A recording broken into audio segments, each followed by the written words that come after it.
This is Nick. This is Jack. It's Wednesday, Ceviche Wednesday, March 20th, and today's pod is the best one yet. This is the best pod we've ever done, Jack. The top 3 pop business news stories you need to know today. Yeti stocks rose before the Fed's big meeting later today. Not too shabby. Today, the Federal Reserve finishes their 2-day policy meeting where they make their big interest rate announcement. Ooh, the big interest rate announcement. Jack and I will update you when we get the numbers. In the meantime, Jack, we've got a wonderful show. What's on it today? For our first story, Ben & Jerry's ice cream is getting spun off from Unilever. It's the biggest ice cream deal since the Sundae. Jack, it's the biggest split since the banana split. For our second story, MrBeast is launching a game show on Amazon Prime Video called Beast Games. Amazon is paying big for MrBeast because game shows are the new profit puppies. And our third and final story, Nvidia's CEO may be the most interesting person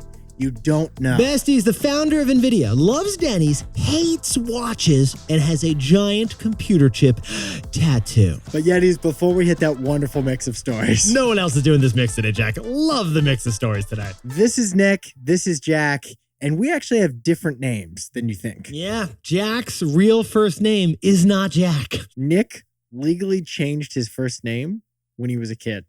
True story. But those are stories for another podcast, Yetis. Those are for another podcast. In the meantime, Sam Altman, the king of artificial intelligence, he actually hates his company's name. Get this. Sam Altman just admitted openly that he does not like the name OpenAI. And he really doesn't like the name ChatGPT. In fact, the founder and CEO of the world's most important startup hates both of those names. And that's ironic because he created those names years ago, but today he hates them. Last week on a podcast, Sam Altman said that if I could go back in time with an oracle, I would pick a different name. He even said that ChatGPT, which is his company's most important product, He came up with the name. has a horrible name, his words. He said no marketer would ever choose that name. I hate the name. Horrible name. And I gotta say, we agree. ChatGPT is an awful name. Nick and I hate having to write it down like in our notes for the show. ChatGPT, it sounds like a crypto pharmaceutical company. But if this famous name is so bad, what should it be renamed to? That's the question. Jack and I started thinking, and we're thinking, hey, ChatGPT could become Chat Buddy. Or it could become Sam, named after the founder, short for Super Automated Machine. ChatGPT could pull a Justin Timberlake and drop the GPT. Just chat. It's cleaner. That's actually a good idea, chat. But yet, as Jack and I decided to jump in TBOY style and ask ChatGPT what it would rename ChatGPT. Wait, we're going to ask ChatGPT what its name should be? Oh, yeah, I didn't tell you this. All right, I got it actually up right now. You want me to read to you what it says when I ask ChatGPT what it should rename itself? Enter that prompt and push enter. Okay, here we go. As an AI language model, I don't have personal preferences or desires. But if I were to suggest a name for myself, perhaps ConvoLogic. ConvoLogic, huh? That's the least creative name I've ever heard. ChatGPT, it's no Picasso. Yet. Sam, your move. Yetis, actually, your move. What do you think we should rename ChatGPT to? Besties, what's a better name for OpenAI or ChatGPT? We want to know. And don't say closed AI. We know it's closed source. That's an old joke. Hit us up at TBOY Pod and let us know, what would you rename ChatGPT? Now, let's hit our 3 stars. 15 years before this song, 2 boys from the Northeast met in the dorm. They had an idea that caused a cultural storm. It's the best one yet, but the best is the norm. Jack, Nick, that's it.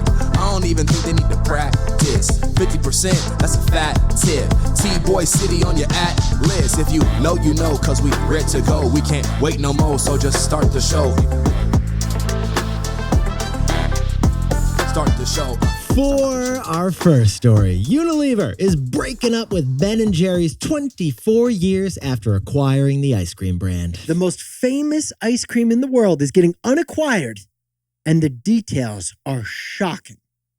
Ice cream, you scream, and Unilever's just screaming about their ice cream right now. Unilever is actually the biggest ice cream company in the world, and they're based out of the Netherlands. Unilever, they own Dove soap, and they own Hellmann's mayonnaise, but they also own Magnum ice cream, Good Humor ice cream, Talenti ice cream, Breyers ice cream, Klondike ice cream, and Ben & Jerry's ice cream. And despite owning 30 different ice cream brands globally, Unilever sold 6% less ice cream last year than the year before. Jack, why exactly are people eating less ice cream these days? Because we're not. Ice cream is too expensive. The dairy, the sugar, and the chocolate chips that are required for ice cream, they're all soaring in cost this year. So Unilever had to raise the price of their ice cream by 8%. It's chipflation. And what was the result of this chipflation, Jack? What Unilever calls down trading. Customers are finding lower-priced private label ice cream brands like Kirkland instead of Ben & Jerry's. Maybe a little less gelato in your freezer these days, Yetis. That's why ice cream was the worst performing division at Unilever last year. It's 22% of Unilever's sales, and yet ice cream is just 8% of their operating profit. So here's the news. Unilever is done with ice cream. They announced yesterday they're spinning off all their 30 ice cream brands into a separate company and basically saying, bye-bye, good luck. It's like they're on a diet, Jack. Like, keep it away from me. I don't even want to see the cookie dough. I don't even want it in the house. Maybe just a little bit. But Yetis, we know what you're thinking because we were thinking it too. What exactly does this ice cream split mean for you? It's pretty exciting, actually. It means later this year, we're going to have a new, pure play, publicly traded ice cream company. The whole company is just going to be 30 brands of ice cream. Pure play sorbet stock is what we're talking about. What do you think the ticker symbol is going to be of this thing, Jack? We hope the ticker symbol is cone or chalk or chip. Can we do lick? Is lick acceptable, Jack? 4-letter word. I told you we don't say lick on this podcast, Nick. That's the rule. Okay, no, we need to edit that out. That's ASMR. People love it, Jack. No, they don't. But Yetis, this new ice cream conglomerate, it's actually going to include 5 of the top 10 selling ice cream brands on planet Earth. And yet, it's led by one brand. Ben & Jerry's. Because Unilever acquired Ben & Jerry back in the year 2000. Unilever paid $326 million for what was at the time, and still today, the top ice cream brand in the world. But Yetis, Jack and I got to pause the pod here.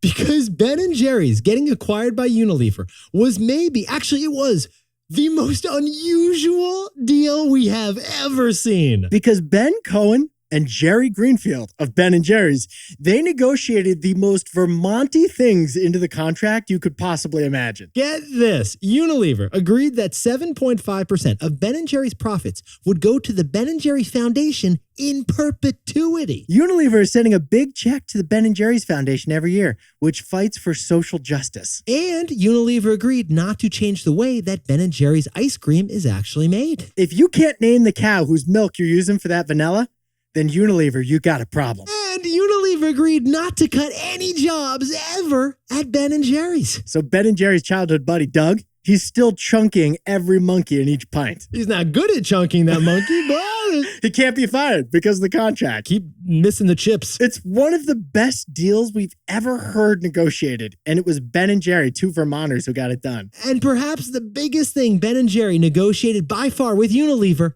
was editorial independence. We'll get to that in our takeaway. Well, Jack, I'm getting kind of hungry, so could you scoop up the takeaway for our buddies over at Ben & Jerry? We've said you can be rich or you can be king, but not both. Well, Ben & Jerry got both. Yetis, even though Ben & Jerry sold Ben & Jerry's to Unilever, they still control it because they have an independent board from Unilever. Ben & Jerry's negotiated that Ben & Jerry's would have an independent board, which let the 2 OG founders retain control of the brand, even though it was owned by Unilever. Well, Ben & Jerry's used their control of the brand to become the most outspoken brand in business. This ice cream company has spoken publicly about defunding police, fossil fuels, even Israel and Palestine. Even though they sold to Unilever, they're like kings because they have control. But Ben & Jerry also got that $326 million payout when they sold the company. So Ben & Jerry's are both king and they're rich. Yetis, when entrepreneurs make deals, Jack and I often say you can be rich or you can be king, but you can't be both. What we mean is you can either have control of the company you built or you can have a lot of money, but you can't be both in any deal. And yet, Ben and Jerry, best friends since 7th grade, negotiated a deal back in 2000 that may be the best deal Jack and I have ever seen in our lives. Because they got the best of both worlds. They're both rich and king. They got a huge payout and they retained control of their beloved brand. Well, for Unilever, they arguably have the worst of both worlds. So Unilever is finally ending it. They're spinning off Ben & Jerry's and letting them be a separate company again. For our second story, MrBeast, the top YouTuber in the world, is moving to the big screen. Amazon Prime Video. The new show is called Beast Games. It will be the biggest competition game show series in television history. Well, Yetis, before we kick off this story, quick PSA reminder. Amazon owns MGM Studios. We should throw that out there. Thanks for that. Well, Amazon also just signed a deal with Jimmy Donaldson, aka MrBeast. And one of Jimmy's most famous YouTube videos as MrBeast is a Squid Game competition in real life. He paid $500,000 to the winner of an elaborate Squid Game style competition that his company organized. And that is why MrBeast has become the top grossing YouTuber of all time with 245 million subscribers. MrBeast made $82 million last year. Jack, can you sprinkle on some Hollywood context for us over there, please? That's not just a lot of money. That's nearly twice the income that Tom Cruise made last year. And Tom's not happy about it. Yet each of MrBeast's videos brings in a couple $1 million in ad revenue on average, but they also bring in a couple million in brand deals as well. The last time we covered MrBeast on this pod was about this deal. At the time, it was a rumored deal. But a couple months later, it is now official. Beast Games is the new show coming to Amazon Prime Video. But Yetis, here's what Jack and I find fascinating about this story. In content, because we are also creators in the content industry, every video requires a hook. And the hook for this new game show series is superlatives. I think you mean the hook for this new game show series is superlatives. Because the goal of this show is the goal of pretty much every MrBeast production. Extremeness. Jack and I were shocked to see this because Amazon is like a more conservative company, but Amazon's announcement had some big words, didn't it, Jack? Amazon's announcement of this deal, which was published yesterday, used the words biggest or greatest 5 times. And Nick and I can tell you, lawyers hate those words because they're hard to confirm that they're true. Jack, I think CEO Andy Jassy popped a blood vessel when he was reading this thing. But Amazon and MrBeast are calling it the biggest, greatest game show ever, because 1,000 contestants are going to compete in a competition to win a $5 million cash prize. $5 million. That is 5 Who Wants to Be a Millionaires, isn't it, Jack? They call it the biggest prize for the biggest competition in TV and streaming history. Yetis, Amazon gave Jimmy creative control, and Jimmy hopes to make the YouTube community proud with a lot of superlative hooks. In Beast Games. Coming probably later this year, maybe next year. So, Jack, what's the takeaway for our buddies over at Amazon and MrBeast? The most expensive show on TV is actually the cheapest show on TV. Best is 1,000 contestants and a $5 million cash prize. That's a record number. Like, that sounds like a really expensive show. But in reality, this is a relatively cheap show to produce. And we know it's a cheap show because you can see it when you compare MrBeast Games to Amazon's other big production, Rings of Power. Remember last summer, the Amazon spin-off of Lord of the Rings? It was called Rings of Power, and it cost a shocking $500 million to produce those 8 episodes. That was an insanely expensive show. Well, Beast Games isn't going to cost $500 million.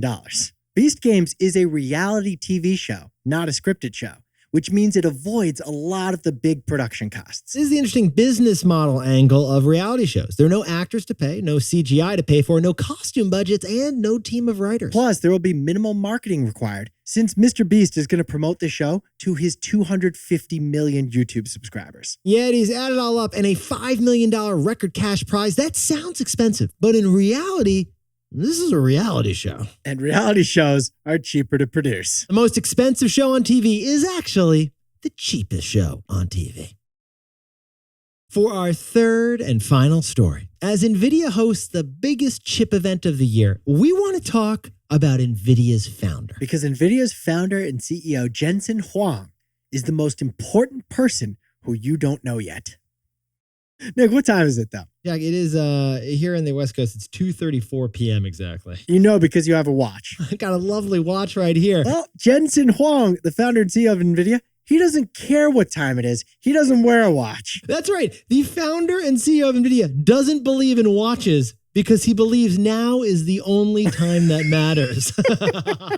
He is so focused on being present that he lives every day like, as he puts it, the company is going to go bankrupt tomorrow, so he doesn't need a watch. Jensen Huang also has a tattoo of a company on his bicep, and that company is his company, NVIDIA. He went full Harley Davidson on his bicep, but with the computer chip logo. That's because NVIDIA is the $2 trillion computer chip company that is powering the AI revolution. Artificial intelligence is hype for most tech companies, but it's real for NVIDIA. Profits at NVIDIA have sextupled. They have increased by 6-fold year over year, as they sell all the chips that are powering all of the world's AI. In the past 18 months since ChatGPT was unveiled, Nvidia has soared to become the number 3 most valuable company in the world. You get a tattoo for that, Jack. And this week, Nvidia is hosting their chip conference in San Jose, dubbed the Woodstock of AI. But Yetis, the way Jack and I see it, the real story here isn't the chip conference down in San Jose. The real story is Jensen. Jensen Huang is now worth $70 billion. But 61 years ago, he was born in Taiwan, then moved to Thailand when he was 5, and then he moved to Kentucky to go to boarding school. Jensen Huang cleaned bathrooms over the summers at that boarding school, and then he got into weightlifting, and now he could probably pin Zuck. But what's so interesting about Jensen is how long his success story took. Yetis, the idea for Nvidia, it actually began over 30 years ago at a Denny's fast food breakfast restaurant. If you visit the Denny's in San Jose, there's actually a plaque on the bench where Jensen Huang came up with the idea for Nvidia. Hey, Yetis, if you're in San Jose and you go to this Denny's and you see that plaque, we want to see the pic. Please send it to us. Back in 1993, over some pancakes and waffles, he decided instead of a general computer chip for any kind of computing, Jensen was going to develop a chip that does one kind of computing, the graphics processing unit. And for the next 30 long years, Nvidia sold those chips to video game consoles and to biotech companies, and they steadily grew and grew with the tech industry. But then, in November of 2022,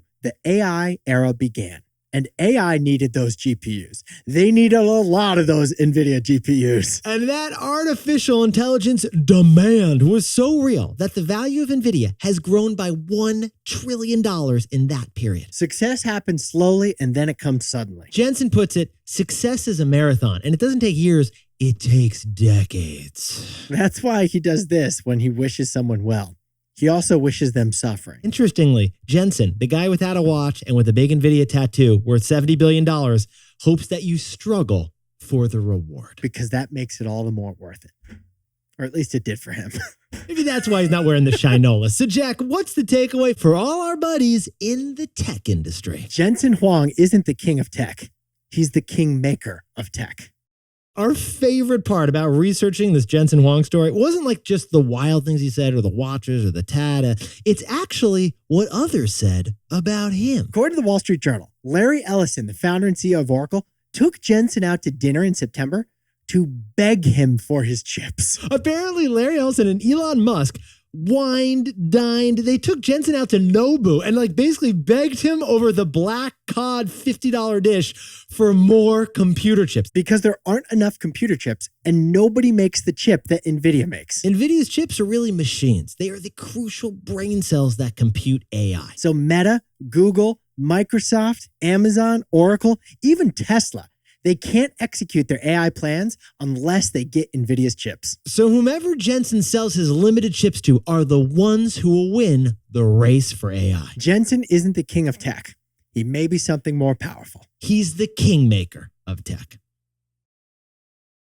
Jack, can you whip up the takeaways for us for Ceviche Wednesday? Unilever is separating itself from its 30 ice cream brands. Soon, we're going to have Ice Cream Inc., led by Ben & Jerry's. With most deals, you can be rich or you can be king. But Ben & Jerry, they got both. For our second story, MrBeast's Beast Games comes to Amazon Prime Video soon. 1,000 people are going to compete for a $5 million prize. But the most expensive show on TV is actually the cheapest show on TV. And our third and final story is Jensen Huang. He decides who gets his limited supply of AI-capable computer chips. Jensen Huang, the founder of NVIDIA, isn't the king of tech. He's the king maker.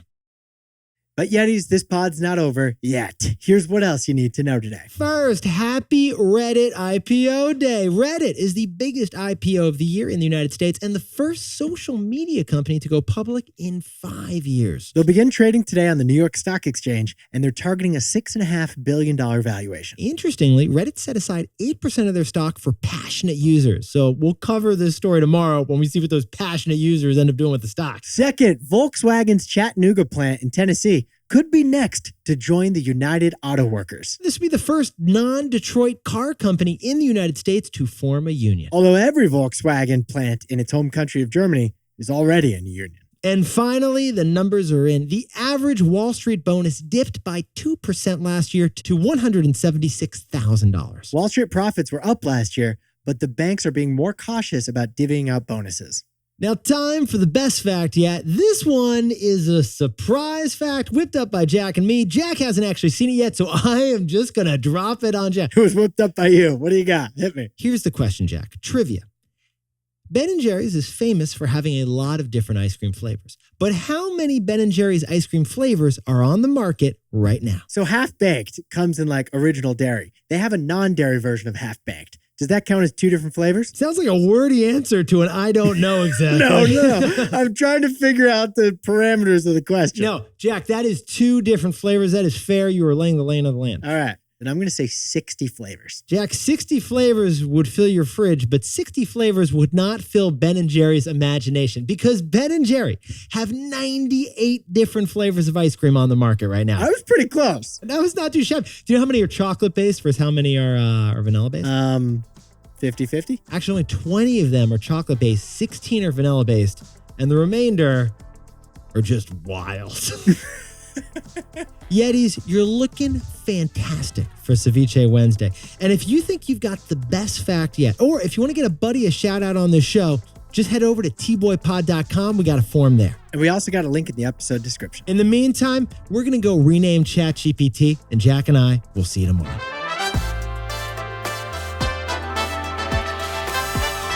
And before we go, a shout out to Sierra Smith from Chicago, who's running her very first marathon. NVIDIA would be proud. And happy birthday to Jordan Roseborough, who's turning 29 in Washington, D.C. And Allie Harrington's got a 31st birthday celebrating in Smyrna, Georgia. Happy birthday to Raya El Abdallah, who's turning 9 and listening on the way to school in Dubai, over in the United Arab Emirates. Raya is a legendary Yeti. Wishing her the best in class today because we know, Raya, you're going to be singing the TBOY jingle. Probably better than Nick and I can. Definitely better than us.